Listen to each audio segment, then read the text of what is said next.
السلام عليكم ورحمة الله وبركاته.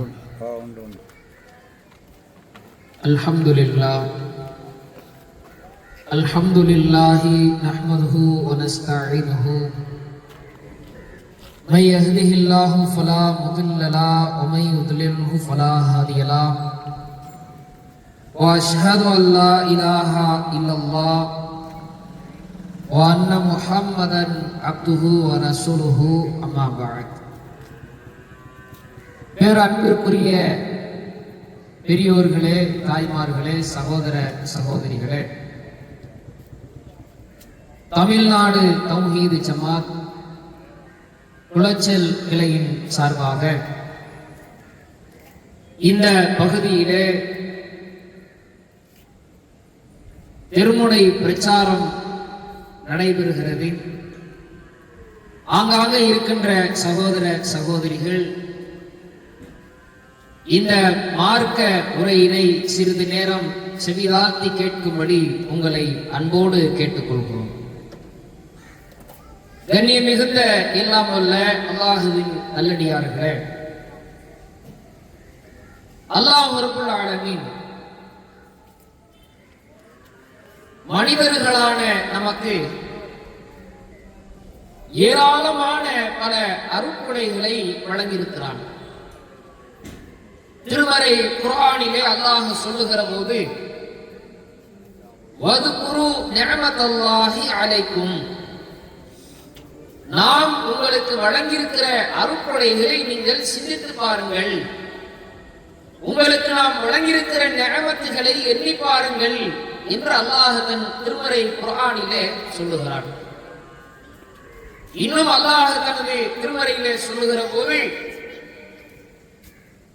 உங்களுக்கு நாம் வழங்கியிருக்கின்ற அருட்கொடைகளை நீங்கள் கணக்கிட நினைத்தால் அல்லாஹ் எத்தனை அருட்கொடைகளை நமக்கு வழங்கியிருக்கிறான், எத்துணை நிஅமத்துகளை அல்லாஹ் நமக்கு தந்திருக்கின்றான் என்பதை நீங்கள் கணக்கிட நினைத்தால் லா துஹ்சுஹா, உங்களால் அதை எண்ணி முடித்துவிட முடியாது.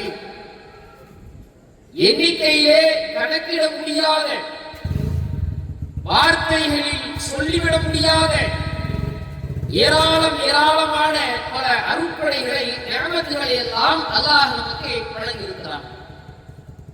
இப்படி இறைவனுடைய அருட்கொடைகள் ஏராளம் இருந்தாலும் அதிலே மிகவும் புனிதமான, மிகவும் சிறந்த அற்புதமான ஒரு அருட்கொடை எதுவென்று சொன்னால், நம்முடைய வாழ்க்கையிலே நாம் அடைகின்றோமே இளமை பருவம், அது அல்லாஹ்வுடைய அருட்கொடைகளில் மிக அற்புதமானது. ஏன் அற்புதமானது என்றால், அல்லாஹ் அதை திருமறை குர்ஆனிலே சொல்லுகின்றான். மனிதனை நாம் படைத்தோம். எப்படி படைத்தோம்? பலகீனமான நிலையில் நாம் மனிதனை படைத்திருக்கிறோம். அல்லாஹ் திருமறையிலே சொல்கின்றான், மனிதன் படைக்கப்படுகிற நேரத்தில், பிறக்கிற நேரத்தில், அவனுடைய வாழ்க்கை துவங்குகிற நேரத்தில், இந்த உலகத்தில் அவன் முதல் அடியை எடுத்து வைக்கிற நேரத்தில் மனிதன் எப்படி இருக்கிறான் தெரியுமா? மிகவும் பலகீனமான நிலையிலே இருக்கிறான். அடுத்து அல்லாஹ் சொல்லுகின்றான், அந்த பலகீனத்திற்கு அடுத்ததாக ஒரு பலமான நிலையை மனிதன் பெறுகின்றான். பலகீனமான பருவம் என்று அல்லாஹ் சொல்வது குழந்தை பருவத்தை. அந்த குழந்தை பருவத்திற்கு பிறகு ஒரு பலமான பருவம் என்று அல்லாஹ் எதை சொல்கிறான் தெரியுமா? இளமை பருவம், வாலிப பருவத்தை அல்லாஹ் ஒரு பலமான பருவம்னு சொல்றான். அப்ப நாம் அடைகின்ற அருட்கொடைகளிலே மிக அற்புதமான அருட்கொடை எது தெரியுமா? நம்முடைய இளமை பருவம், நம்முடைய வாலிப பருவம், நாம் திடகாத்திரமாக ஆரோக்கியமாக செயல்படுகிற பருவம் இருக்கிறதே, அது மிக மிக அற்புதமான ஒரு பருவம். இந்த பருவங்களை இன்றைக்கு வாழ்ந்து கொண்டிருக்கிற இளைஞர்கள், இளம் பெண்மணிகள் எப்படி அதை பயன்படுத்துகிறார்கள் என்று பார்த்தால், சமூகத்திலே இன்றைக்கு வாழ்ந்து கொண்டிருக்கிற இளைஞர்களை, இளமை பருவத்தை கொண்டிருக்கிற ஆண்களையும் பெண்களையும் சேர்த்துத்தான் குறிப்பிடுகிறேன், எப்படி பயன்படுத்திக் கொண்டிருக்கிறார்கள் என்பதை அன்பிற்குரிய இளைய சமுதாய மக்களே தாய்மார்களை, பெரியோர்களை நீங்கள் சிந்தித்து பாருங்கள், எப்படி பயன்படுத்துகிறார்கள். சில இளைஞர்களை நீங்கள் பார்க்கலாம், அவர்களுக்கு மத்தியிலே ஒரு விதமான ஒரு ஆசை பெருகிருக்கிறது, மோகம் அதிகரித்திருக்கிறது. எதன் மீது தெரியுமா? பைக் ஓட்டம். சாதாரணமாக அனைவராலும் இயக்கப்படுகின்ற ஒரு பைக்க, ஒரு வாகனத்தை, அதை ஒரு சாதனையாக இன்றைக்கு இளைஞர்கள் பார்க்கிறார்கள். வாகனத்தை ஓட்டுவது ஒரு சாதனையா அப்படிங்கிற கேள்விக்கு உங்களிடத்தில் பதில் இருக்கா? எல்லாருக்கும் முடியுமே. 2 சக்கரமுடைய ஒரு வாகனத்தை, ஒரு பைக்கை நீங்க ஓட்டுறது சாதனை என்று சொன்னான். ஒரு விமானத்தை ஓட்டி செல்கின்றான் அந்த விமானி, அப்ப அது சாதனை இல்லையா?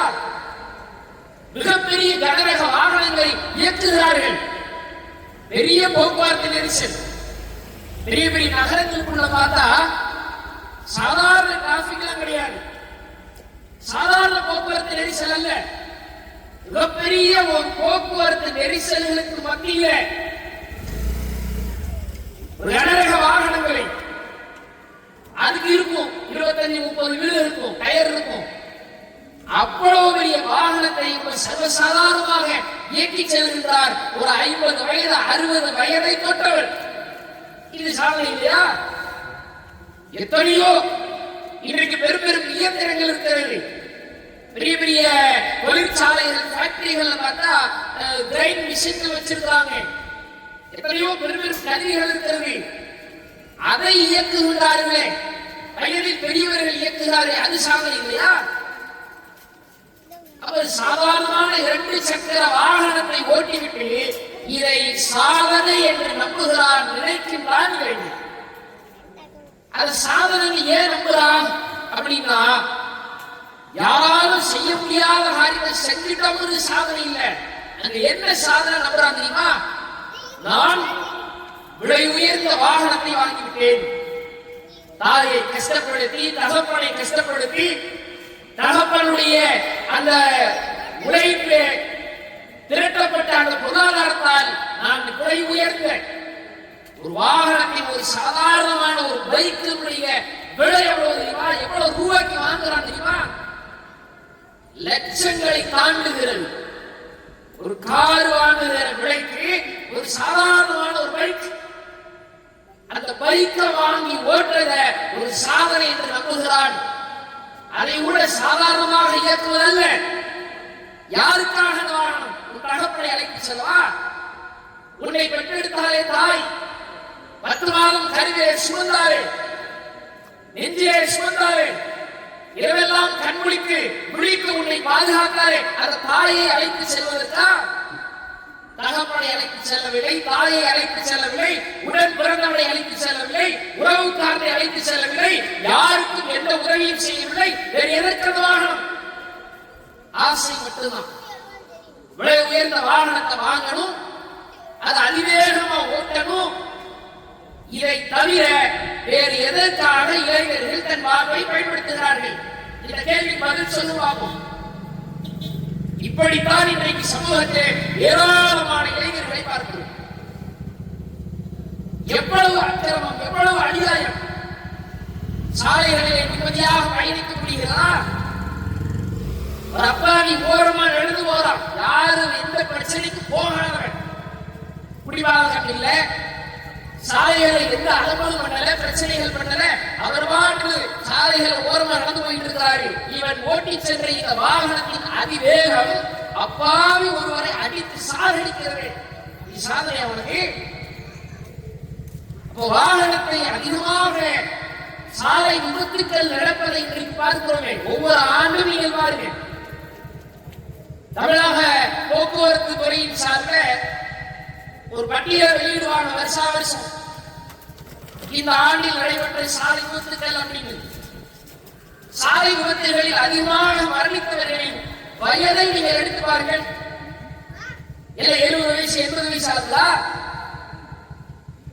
எல்லாம் சிறார்கள், பள்ளிக்கூட படிக்கிற வயதில் உள்ள 10ஆம் வகுப்பு, 12ஆம், 11ஆம் வகுப்பு, 12ஆம் வகுப்பு படிக்கிற பள்ளி மாணவர்கள், கல்லூரி மாணவர்கள் அதிவேகமாக இயக்கியதின் காரணமாக எத்தனை உயிரிழப்புகள்! வீரமுறை ஒரு பக்கம், இன்னொரு பக்கத்திலே பார்த்தால் உயிரோடு நடமாடும் பிணமாக கிடக்கின்றான். கை கால்களை இழந்து மூளை செயலுக்கு ஏற்பட்டு உயிர் மட்டும் இருக்குது. வடுத்த நிலையிலே எத்தனை உடல் உறுப்புகளை சேதப்படுத்திக் கொண்டிருக்கிறார்கள் இன்றைக்கு. அப்ப இளைஞர்களுடைய இன்றைய காலத்து மோசமான ஒரு நிலையை குறிப்பிடுவதாக இருந்தால், வாகனங்களை ஓட்ட வேண்டும் என்ற ஆசையின் காரணமாக அது தன் வாழ்வையே நாசமாக்கி கொண்டிருக்கிறார்கள் ஒரு கூட்டம். இது மட்டுமல்ல, இன்னும் சிலருக்கு ஆசை இருக்கிறது. அவங்களுக்கு வாகனம் ஓட்டணுங்கிற ஆசை இல்லை, வேற ஆசை. வேற என்ன ஆசைன்னா, என்னென்ன மாதிரியில நம்முடைய உடலை போதைக்கு ஆளாக்க முடியும். ஒரு நேரத்தில் சிகரெட் குடித்தான். அந்த சிகரெட் ஒரு வகையான ஒரு மயக்கத்தை தந்தது. அதுல இருந்து கொஞ்சம் அப்கிரேட் ஆகலாம். எவ்வளவு காலத்துக்கு தான் இதே சிகரெட்டை வாங்கி குடிச்சுட்டே இருக்கிறது, உடம்புக்கு இன்னும் போதை அதிகமாகணும்னு சொல்லி சாராயத்தை கொண்டு போனான். சாராயத்தையும் தாண்டி அதுல ஒரு நாள், அரை நாள், ஒரு 4 மணி நேரம், 5 மணி நேரம் போதையில் இருக்கிறானா, இதையும் தாண்டி எது போதை தரும்? நாள் கணக்கில், மாத கணக்கில் உடலை போதைக்கு வசப்படுத்துவது எப்படி அப்படின்னு தேடி கண்டுபிடிச்சு கஞ்சாவை கொண்டு போனான். இப்ப அந்த கஞ்சாவையும் தாண்டி வெவ்வேறு வகைகள் உடலில் ஊசிகள் வழியாக ஏற்படக்கூடிய போதைகள், புகையை ஓர்ந்து அதன் வழியாக ஏற்படக்கூடிய போதைகள், எத்தனை எத்தனை வகைகளை போதைகளுக்கு அடிமையாக முடியுமோ அத்துணை வகைகளையும் இளைஞர்கள் இன்றைக்கு பயன்படுத்துகிறார்கள். எல்லா இளைஞர்களும் 100% எல்லா இளைஞர்களும் இப்படி சொல்லல. சில நல்லொழுக்கமுள்ள இளைஞர்களும் இருக்கிறார்கள். குடும்பத்தின் சுவையை தன் சுவையாக ஏற்று பொருந்தி அக்கறையாக செயல்படக்கூடிய இளைஞர்களும் இருக்கிறார்கள். மார்க்க கல்வியை கற்று குர்ஆன் ஹதீஸை படித்து எத்தனையோ மக்களுக்கு தொழுகை நடத்தும் இமாம்களாக இளைஞர்கள் இருக்கிறார்கள். நான் எல்லா இளைஞர்களையும் குறிப்பிடவில்லை, ஒரு சில இளைஞர்களை பாருங்கள். போதைக்கு அடிமையாகி இருக்கலாம். போதைகளை எத்தனை வரை வந்துருச்சு. நீங்க கேட்கலாம், ஒவ்வொரு ஆளா போய் போதையை சாப்பிடாதீங்க, குடிக்காதீங்க, சிகரெட் பிடிக்காதீங்க அப்படின்னு சொல்றதுக்கு பதிலா இந்த கோரிக்கை எல்லாம் நீங்கள் அரசாங்கத்துக்கு வைக்க வேண்டியதானே ஒரு நியாயமான கேள்வி மாதிரி சில மக்கள் கேட்பாங்க. இந்த கோரிக்கை, இந்த நியாயமான கேள்வி அரசுக்கு வைப்பது அடுத்தபட்சம். முதலே தன்னைத்தானே காத்துக் கொள்வது, தன் சமூகத்தை காப்பது நம்முடைய கடமை. நபிகள் நாயகம் ஸல்லல்லாஹு அலைஹி வஸல்லம் அவர்கள் சொன்னார்கள், போதை தரக்கூடிய அனைத்தும் ஹராம், குல்லு முஸ்கிரின் ஹராம். போதை ஏற்படுத்தக்கூடிய அனைத்தும் ஹராமாக இருக்கிறது. நபிகள் நாயகம் ஸல்லல்லாஹு அலைஹி வஸல்லம் அது ஹராம் என்று சொல்றதோடு மட்டுமல்லாம இன்னும் சில அறிவுரைகளை சொல்லுகிறார்கள். அப்படி ஒருவர் தீமையை செய்வாரேயானால், பாவத்தை செய்வாரேயானால் அவரை தடுப்பது உங்கள் மீது கடமை. அந்த பாவத்தை உங்கள் கரத்தால் தடுங்கள், உங்கள் நாவால் தடுங்கள். நபிகள் நாயகம் ஸல்லல்லாஹு அலைஹி வஸல்லம் அவர்கள் நமக்கு சொன்ன முக்கியமான அறிவுரை. நாவால் தடுக்க வேண்டும் என்ற அடிப்படையில் தான் உங்களுக்கு இந்த உபதேசத்தை சொல்லுகிறோம். எத்தனை பெரும் பாவத்திற்கு நீங்கள் அடிமையாகி கிடக்கிறீர்கள். சாதாரண குற்றமா? நபிகள் நாயகம் ஸல்லல்லாஹு அலைஹி வஸல்லம் அவர்கள் போதை ஏற்படுத்தும் அனைத்தும் ஹராம் என்றார்களே, அதை சர்வசாதாரணமாக பயன்படுத்தக்கூடியவர்களை பார்த்து கேட்கிறேன், இது சாதாரண பாவமா? நிரந்தரமான நரகத்தை பெற்றுத் தருகிற இஸ்லாத்தின் பாவங்களில் பெரும் பாவம் என்று சொல்லப்பட்ட இந்த சாராயத்தை, போதைப் பொருளை, மதுபானங்களை, புகையிலைகளை பயன்படுத்துவது இஸ்லாத்தில் சாதாரண குற்றமா? அப்ப இவ்வளவு பெரிய பாவங்களை இப்படி சர்வ சாதாரணமாக நீங்கள் செய்கிறீர்கள். அதனால் ஏற்படக்கூடிய விளைவுகளை யாரையும் சிந்தித்து பார்த்தீர்களா? போதைக்கு அடிமையாகி கொண்டிருக்கிற இளைஞர்களே, உங்களை பார்த்து இந்த கேள்வி கேட்கிறேன். இதனால் ஏற்பட்டிருக்கிற விளைவுகள் என்ன? சாதாரண விளைவுகளா? எத்தனை ஆபத்துக்கள்! ஒரு போதையை பயன்படுத்துவானே ஆனால் முதலிலே அவன் தன்னுடைய சுய நினைவை இழந்து போவான். இது தெரியாது உங்களுக்கு? சுய நினைவை இழந்துருவான்.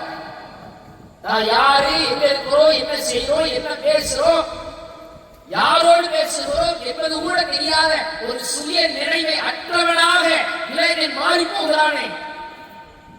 போதையை பயன்படுத்துகிற அத்தனை பேர் மாறி போகிறானே. சிந்திக்க மாட்டீங்களா? மனிதனுக்கு அழகு எது? உடையடித்தால் அழகா? நல்ல அழகா இங்கிலீஷ் பேசிட்டு அழகா? உடைய உயர்ந்த ஆடைகளை, உடைய உயர்ந்த செல்போன்களை பயன்படுத்தினால் அழகா? அழகு மனுஷனுக்கு அழகு எது? அறிவு, பகுத்தறிவு. பகுத்தறிவை ஒருவன் இழந்து விடுவானே, ஆனால் அவனுக்கு கால்நடைக்கு வித்தியாசமே இல்லை. அவன் அற்பமான கால்நடைக்கு ஒப்பானவன். மனிதனுக்கு அழகுகிறே பகுத்தறிவு. அந்த அறிவையே, அந்த சிந்தனையை இழக்க வைக்கிறதே. சிந்திக்க மாட்டியா? ஓதைய தண்ணியை போட்டு சாராயத்தை குடிச்சிட்டு வரலாம். தாய் யார் என்று, மனைவி யார் என்று தெரியவில்லை அவனுக்கு. சகோதரி யார் என்று தெரியவில்லை. அவர்களிடத்திலே, தாயிடத்திலே, ஒரு மூதாட்டியிடத்திலே, ஒரு சகோதரியிடத்திலே தன் இச்சை உணர்வை வெளிப்படுத்துகிறார் என்றால் அவனை எவ்வளவு மோசமாக இந்த மது ஆக்கியிருக்கிறது சிந்திக்க வேண்டாமா? அப்ப இளைஞர்களுடைய வாழ்க்கையை இன்றைக்கு சமூகத்தில் பார்க்கிறோம்.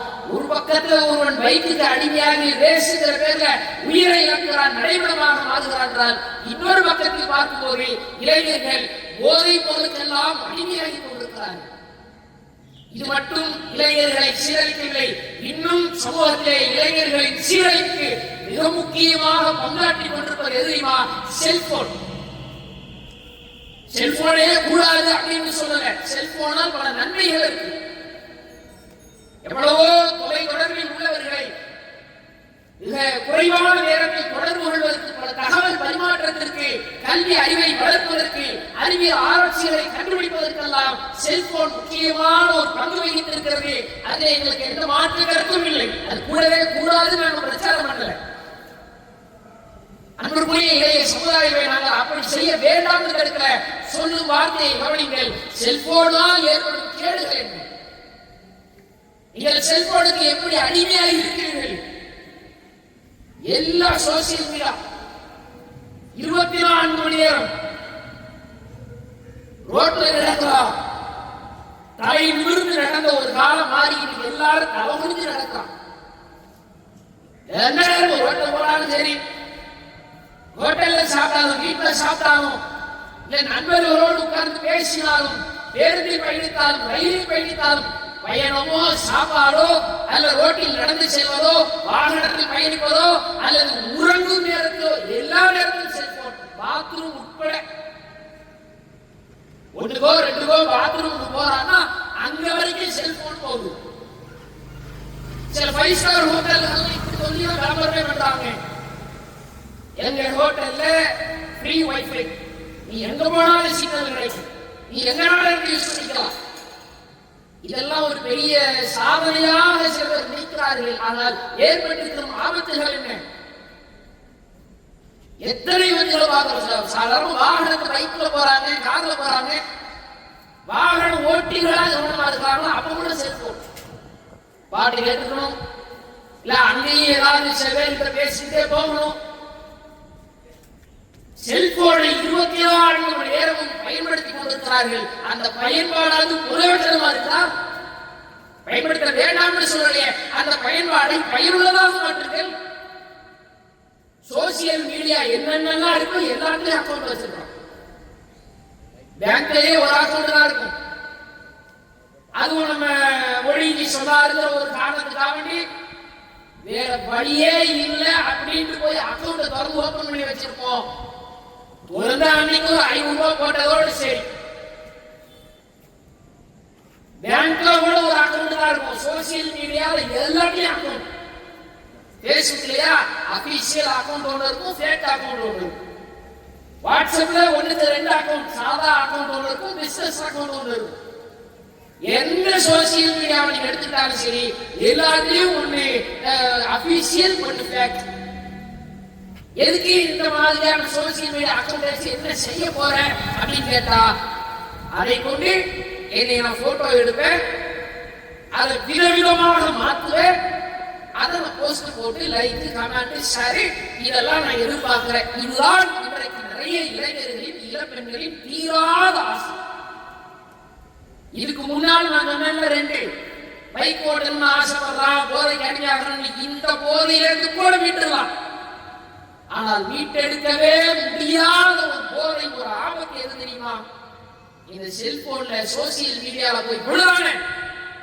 அதிலும் குறிப்பாக இளைஞர்களோ இளம் பெண்களோ 2 பேருமே சோசியல் மீடியால, இன்ஸ்டாகிராம்ல, பேஸ்புக்ல, வேற என்னென்ன கர்மத்துல எல்லாம் சோசியல் மீடியாவை தொடர்ந்து செல்றாங்க. எல்லாத்தையும் பாட்டு பாடி டான்ஸ் ஆடி அதுல ஒரு ரீல்ஸ் வீடியோ. அந்த பாட்டு வாசகம்ல எப்படி எடுத்து பாருங்க, சிந்திச்சு பாருங்க. எல்லாரையும் செல்போன்கள் இருக்குல்ல, எல்லாருமே பயன்படுத்துறோம்ல. இவன் பாட்டு பாடி டான்ஸ் ஆடி போற அந்த வீடியோ பாட்டு லட்சணத்தை எல்லாம் கொஞ்சம் எடுத்து பாருங்க.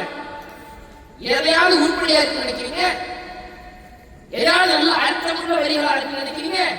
எல்லாம் பூரா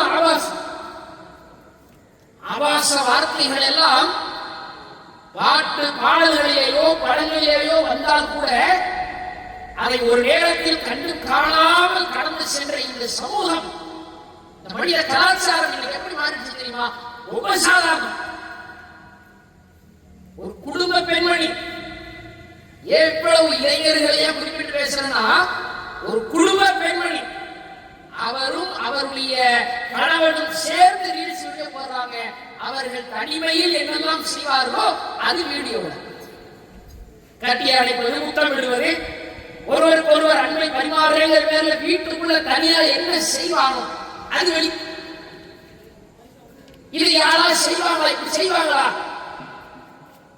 இதையெல்லாம் இன்றைக்கு சர்வ சாதாரணமாக மாறிவிட்ட ஒரு காலகட்டத்தில் நாம் பார்க்கிறோம். இந்த பெண்மணிகள் அவங்களுக்கு ஸ்கூல் படிக்கிற வயசு இருக்கும், காலேஜ் சேர்ந்திருப்பாங்க, ஃபர்ஸ்ட் இயர் செகண்ட் இயர் படிக்கிறாங்க. காலேஜ்ல யாரோடு படிக்கிறாரோ அந்த நண்பனோடு, ஆண் நண்பனோடு சேர்த்து எல்லா ஆபாச பாட்டு, ஆபாச நடனம், உடலை அங்கங்க காட்டி காட்டி ஆடுறது பாடுறது. எவ்வளவு மோசமான கலாச்சாரத்தை இளைஞர்களை போய் கொண்டிருக்கிறீர்கள் சிந்திக்க மாட்டீங்களா? இதுல பெருமை வேற.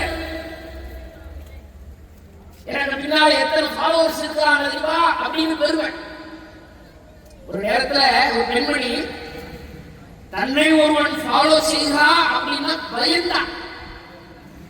இன்னைக்கு எனக்கு பின்னால 4000-5000 பேர் ஃபாலோ பண்றாங்கிறது பெருமையா சொல்லக்கூடிய ஒரு நிலைக்கு ஒரு சமூக சீரழிவை நோக்கி, கலாச்சார சீரழிவை நோக்கி இன்றைக்கு இந்த சமூகம் மாறி இருக்கிறது. எவ்வளவு வேதனையின் உச்சங்கிறத சிந்திச்சு பாருங்க. இதெல்லாம் பெருமை நினைக்கிறீங்களா? அத்தனையிலையும் ஆபத்துகள் இருக்கிறது. அப்ப இவ்வளவு மோசமான ஒரு கலாச்சாரத்தை நோக்கி இளைஞர்களை, இளம்பெண்மணிகளை போய் கொண்டிருக்கிறீர்களே, சிந்திக்க வேண்டாம்? எங்களுடைய ஆபத்துகளை சிந்திக்க வேண்டாமா? உங்களுடைய வீடியோவை, உங்களுடைய டான்ஸ, உங்களுடைய இந்த அழகை எல்லாம் வெளிப்படுத்த நினைக்கிறீங்க. இதை பல பேர் சமூக வலைதளங்கள் பாராட்டான். ஏன் பாராட்டான்? உங்க குடும்பத்து மேல உள்ள அக்கறையா, உங்க மேல உள்ள பாசமா, எதனால அவங்களை பாராட்டான்? எந்த வகையிலாவது உங்களை அடைய வேண்டும்ங்கிற அந்த ஆசையை தவிர வேற என்ன? இளம் பெண்மணிகளை சிந்தித்து பாருங்கள்.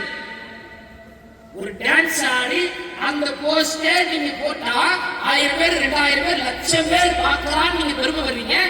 ஏன் பார்க்கலாம்? எதுக்கு பாராட்டலாம்? அவ யாரு உங்களுக்கு? கூட பிறந்த அண்ணனா, தம்பியா, சொந்தக்கார பையனா? உங்களை பாராட்டு இருக்கவன் யார்?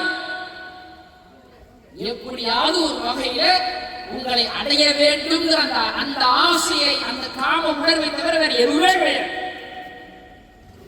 நீங்க நினைச்சுக்கிட்டு பாராட்டாம் அப்படின்னு. அப்ப இவ்வளவு ஒரு மோசம் நிறைந்த, ஒரு ஆபத்துக்கள் நிறைந்த இந்த தளத்திற்குள்ள ரொம்ப சர்வசாதாரணமாக பயணிக்கிறீர்கள். அன்றுக்குரிய பெற்றோர்களே, உங்களுக்கு ஒரு அன்பான வேண்டுகோள். உங்களுடைய பிள்ளைகளின் படிப்புக்காக, பிள்ளைகளின் தேவை பயன்பாட்டிற்காக செல்போனை கொடுக்கிறீர்களா? எந்த நோக்கத்திற்காக கொடுக்கிறீர்களோ அதை சரியாக பயன்படுத்துகிறார்கள் என்பதை கவனியுங்கள். அல்லாஹ் சொல்லுகின்றான், அன்றைய நாளில் உங்களுக்கு வழங்கப்பட்ட அருட்கொடை குழந்தைகளை நாம் விசாரிப்போம். பெற்றோர்களாகிய ஒவ்வொரு இடத்திலையும் அல்லாஹ் மறுமையிலே விசாரிப்பான்.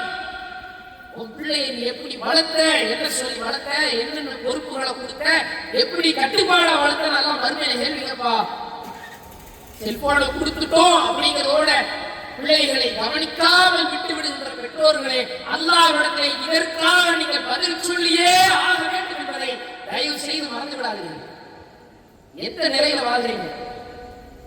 பிள்ளைலாம் அவ்வளவு ஒழுக்கமானவன், நல்லவன், யோக்கிய, எந்த தப்பும் நடத்தாத பிள்ளைகள் அப்படின்னு நம்பி செல்போனை கொடுத்துறீங்க. அதுக்குள்ள எவ்வளவு ஆபாசம் நடக்குது, எத்தனை பேருக்கு சாட்டு நடக்குது, யார் யாரிடத்தில் என்னென்ன மாதிரியாக பேசிக் கொண்டிருக்கிறார்கள். அதனுடைய கடைசி ஆபத்து எங்க வந்து நிற்குது? ஒண்ணு காதல்ங்கிற பேர்ல யாரோட வந்து ஓடி செல்லக்கூடிய வேலை நடக்குது, இல்ல யாரோ ஒருவன் இந்த பிள்ளையின் மீது ஆசைப்பட்டு ஆசை வார்த்தை கூறி நடத்தி சென்று கற்பழிக்கின்றான், தன்னுடைய இச்சை உணர்வை அனுபவிக்கிறான், பிறகு தூக்கி வீசிட்டு போறான். இதற்கு பிறகு பெற்றோர்களாகி நீங்கள் வேதனைப்பட்டு என்ன பிரயோஜனம்? இத்தனை ஆண்டு காலம் பார்த்து பார்த்து வளர்த்தீர்களே, ஆசை ஆசையாக வளர்த்தீர்களே, அந்த ஆசை எல்லாத்தையும் மண்ணில போட்டு புதைச்ச மாதிரி ஒரு சம்பவம் நடக்குது என்றால் அது பிள்ளைகளின் மீது குற்றம்தான். அதற்கு இன்னொரு குற்றவாளி பிள்ளைகளை கவனிக்காமல் விட்ட பெற்றோர்களாகி நீங்களும் ஆகிவிடும். பிள்ளைகளுக்கு செல்போன் கொடுக்குறீங்களா? செல்போன்ல அன்றாடம் கவனிக்க வேண்டியது உங்க கடமை. தேவையில்லாம என் பேஸ்புக், தேவையில்லாம உனக்கு இன்ஸ்டாகிராம், ரீல்ஸ் பார்க்கிறேன், டைம் பாஸ் பண்ற அப்படின்னு உங்களுடைய பிள்ளைகள் உங்கள் செல்போன்களை உங்களுக்கு தெரியாமல் பயன்படுத்துகிறார்களா? அதை முதலில் தடுங்கள். உங்களுடைய நல்லொழுக்கத்திற்காக, பிள்ளைகளின் எதிர்காலத்திற்காக மட்டும் இதை சொல்லவில்லை. அல்லாஹ்விடத்திலே இதற்காக நாம் அத்தனை பேர் பதில் சொல்ல வேண்டும் என்பதை கவனத்திலே வைத்து, மனதிலே வைத்து உங்கள் பிள்ளைகள் விஷயத்தில் கவனம் எடுங்கள். இன்றைய சமூகத்தின் நிலைகள் எல்லாம் இவ்வளவு மோசமாகி கொண்டிருக்கிறது. இளைஞர்களே, அன்புக்குரிய இளைய சமுதாயமே, இதற்காகவா அல்லாஹ் நமக்கு இந்த வயதை பலமாக தந்தான்? இப்படி சீரழிக்கவா? செல்போன்லயே சீரழிக்க, போதை பொருளில் சீரழிக்க, உயிரிழப்புகளை, ஆபத்துகளை ஏற்படுத்தும் வகையில் வாகனத்தை ஓட்ட, இதற்கா இந்த பலமான பருவம்? இந்த உரையின் துவக்கத்தை சொன்னேனே, இறைவன் பலமான பருவத்தை தந்தானே, இந்த பலமான பருவம் எதற்கு இறைவன் வழங்கினான் தெரியுமா? அதை அற்புதமாக பயன்படுத்தும். இஸ்லாமிய வரலாற்றை நீங்கள் புரட்டி பார்த்தால், இஸ்லாமிய வரலாற்றிலே மிக பெரும் புரட்சிகரமான வேலைகளை செய்தவர்கள் யார் தெரியுமா? பல பேர் இளைஞர்களாக இருந்தார்கள். நாமெல்லாம் கடந்த ஒரு மாதத்திற்கு முன்பாக ஹஜ் பெருநாளை கொண்டாடினோமே. யாருக்காக? நபி இப்ராஹிம் அலைஹிஸ்ஸலாத்து வஸ்ஸலாம் அவர்களுக்காக, அவர்களின் குடும்பத்தாரின் தியாகத்தை நினைவு கூறும் வகையிலே கொண்டாடினோமே. அந்த இப்ராஹிம் அலைஹிஸ்ஸலாத்து வஸ்ஸலாம் அவர்கள் யாராக இருந்தார்கள் தெரியுமா? ஒரு இளம் வயதுடையவராக இருந்தார்கள். இறைவனுடைய மார்க்கத்தை அவ்வளவு துணிச்சலா, தைரியமா எடுத்து பேசுவதற்கு, சமூகத்திலே உயர்ந்திருந்த அந்த சிலை வணக்க வழிபாட்டிற்கு எதிராக இறைவனை விடுத்து இணை வைப்பு வளர்ந்திருந்த அந்த நேரத்தில் ஒரு தனி மனிதனாக, ஒரு இளைஞராக நீங்கள் கலந்து கொண்டார்களே இப்ராஹிம் அலைஹிஸ்ஸலாத்து வஸ்ஸலாம், அவர்களை போல நீங்கள் உருவாக வேண்டாமா?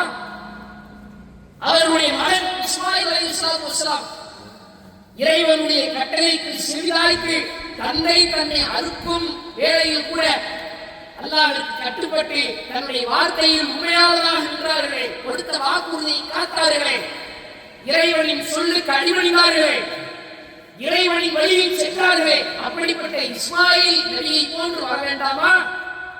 ஒரு இளைஞராக இருந்து தன் உயிரையும் தன்னுடைய கற்பையும் காத்துக் கொண்டார்களே நபி யூசுப் அலைஹிஸ்ஸலாத்து வஸ்ஸலாம் அவர்களை போன்று வர வேண்டாமா?